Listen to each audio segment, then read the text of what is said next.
Here's another signal. The United States cannot get its allies to do what it wants.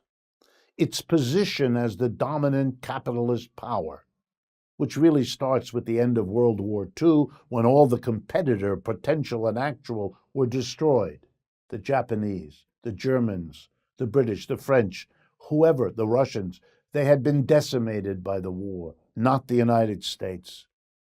Other than Pearl Harbor, no bomb fell on the United States. The number of Americans killed, small fraction of what many of these other countries suffered. But here are two examples of how the world is changing. Germany's industry needs energy. They have given up nuclear energy. They're the first major economy in the world to close its nuclear power plants and say, we will not be reliant on nuclear energy. We will not allow any of it. It's too dangerous for the human race. Remarkable. And that makes them dependent on oil and gas and so forth. And they made a deal with the Russians, who have enormous reserves of gas, to build a pipeline, the northern part of Europe, to bring the gas from Russia to Germany. The United States does not like it because it'll make the Germans dependent in a key way upon the Russians, and that may lead to all kind of collaboration and cooperation between these two. The Russians need the income from selling the gas, and the Germans need the energy from consuming the gas. The United States said no, and the Germans said, sorry, we're not closing this deal with Russia. We're going to continue and finish it. The United States jumped up and down, yelled, threatened to sanction any company that participated in laying the pipes. It made no difference. The Germans said, you can do whatever you want. We're doing this. Go away. The second example is literally a few days old. The United States has not exported hardly any of the vaccines it has produced.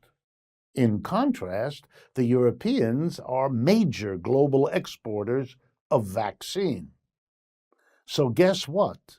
When the pressure has risen, which it has all over the world, about the unspeakably unjust and immoral behavior of the rich countries of the world in not sharing vaccines with the poor, let me just give you one statistic from the New York Times in early May. In rich countries, 1 out of 4 people has been vaccinated as of mid-April. In poor countries, 1 out of 500. Wow. Turns out if you're poor, you're going to die. You're going to get sick.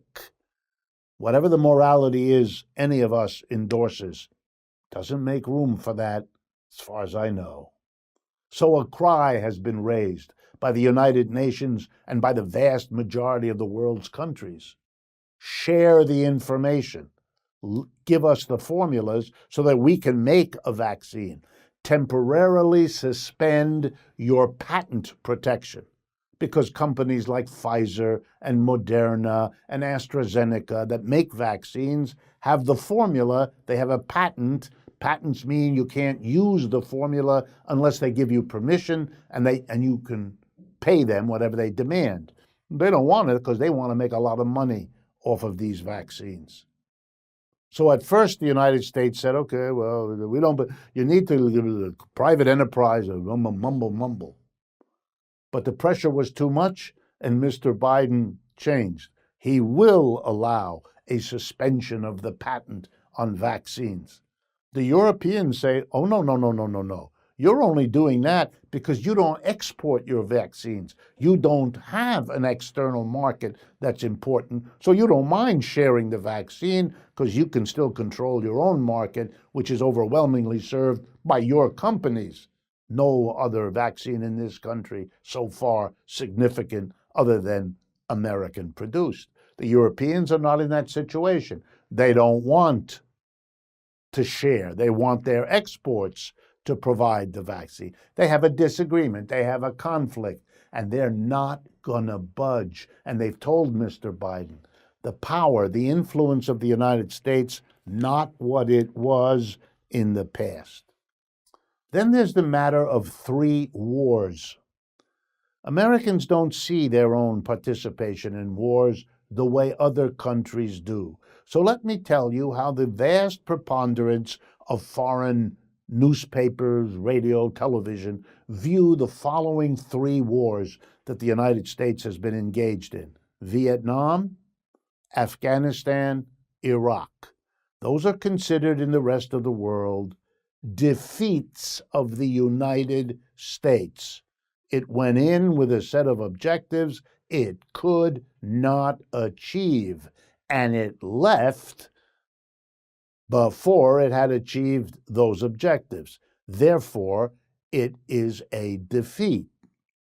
Americans can't handle this. I won't belabor it, but I would like you to understand that when Mr. Biden says everybody's coming out of Afghanistan in September, no conditions, that to the rest of the world, this is a defeat. And it's a sign of a society that cannot continue to do the kinds of things it thought it could, and maybe once it could, but in decline, it cannot.